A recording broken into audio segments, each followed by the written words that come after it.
নানা কর্মসূচিতে রাজধানীতে পালিত হচ্ছে মহান মে দিবস। ১৩৮ বছর পরও শ্রম অধিকার প্রতিষ্ঠা না হয় হতাশা জানিয়েছেন শ্রমিকরা। কর্মঘণ্টা ৮ ঘণ্টা বাস্তবায়ন সহ বাজার পরিস্থিতি বিবেচনায় শ্রমিকের ন্যূনতম মজুরি ২৫,০০০ টাকা করার দাবি তাদের। এছাড়া মাতৃত্বকালীন ছুটি ৬ মাস, কর্মক্ষেত্রে যৌন হয়রানি বন্ধ, তৃতীয় লিঙ্গের মানুষ, বিউটি পার্লার, যৌনকর্মীদের শ্রমিকের মর্যাদা দেওয়ার দাবিও করেছে শ্রমিক সংগঠনগুলো। বিস্তারিত আহমেদ অনিকের রিপোর্টে। ১৩৮তম মহান মে দিবস উপলক্ষে বুধবার সকাল থেকেই ঢাকায় জাতীয় প্রেস ক্লাবের সামনে জড়ো হতে থাকেন শ্রমিক এবং শ্রম অধিকার নিয়ে কাজ করা সংগঠনের নেতাকর্মীরা। নানা দাবির পক্ষে শোভাযাত্রা, মিছিল আর স্লোগানে মুখর করে তোলেন রাজপথ। দেশে মোট শ্রমিকের একটি বড় অংশই গার্মেন্টস কর্মী, তাই তাদের উপস্থিতিও ছিল বেশি।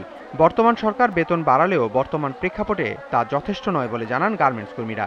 তাই রেশনের ব্যবস্থা, বেতন বাড়ানোর পাশাপাশি অন্য বেশ কিছু দাবি তুলে ধরেন তারা। বেতনটা যদি একটু বাড়তে হলে আমাদের জন্য ভালো হয়, আমরা যেন খেয়ে পরে বাঁচতে পারি। গার্মেন্টস শ্রমিকদের জন্য পূর্ণাঙ্গ রেশনিং ব্যবস্থা চালু করতে হবে। সব শ্রমিকের ন্যূনতম বেতন ২৫,০০০ টাকা করা এবং আইএলও সনদ ও শ্রম আইনের পূর্ণ বাস্তবায়ন দাবি শ্রমিক নেতাদের। যৌন হয়রানি নির্যাতন প্রতিরোধ আইন নাই, সেই আইন দরকার। আইএলও সনদ ১৯০ বাংলাদেশ সরকারকে অনুস্বাক্ষর করলে এই ধরনের হয়রানি নির্যাতন বন্ধ হবে।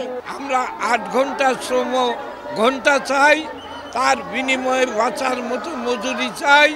২ ঘন্টার বেশি ওভার টাইম করানো যাবে না। সকল সেক্টরে শ্রমজীবী কর্মজীবীদেরকে ন্যূনতম বেতন, ন্যূনতম মজুরি কমপক্ষে ২৫,০০০ টাকা হতে হবে। লিঙ্গ বৈষম্যহীন, নিরাপদ ও সম অধিকারের ভিত্তিতে কর্মপরিবেশ নিশ্চিতের দাবি নারী শ্রমিকদের। প্রধানমন্ত্রী নারী, বিরোধী দলের নেত্রী একসময় নারী ছিল, সেই হিসাবে আমাদের বাংলাদেশের নারীদের যে উন্নয়ন হওয়ার কথা ছিল সেখানে সেই ধরনের উন্নয়ন হয় নাই। বিউটি পার্লারের শ্রমিকদের স্বীকৃতিই নাই।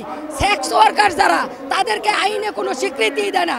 গর্ভবতী অবস্থায় আছে, তাদের ডিউটি কমানো হোক, তাদের ৫টায় ছুটি দেওয়া হোক, তাদের সুযোগ সুবিধা দেওয়া হোক। আমরা প্রাপ্য মর্যাদাটা পাচ্ছি না, যেহেতু তারাও নারী, আমরাও নারী, আমাদের অধিকারের জন্য আমাদের রাজপথে নেমে লড়াই করতে হচ্ছে। দেশকে কাঙ্ক্ষিত লক্ষ্যে নিয়ে যেতে হলে শ্রমিকদের সব অধিকার প্রতিষ্ঠার বিকল্প নেই বলে জানান শ্রমিক নেতারা।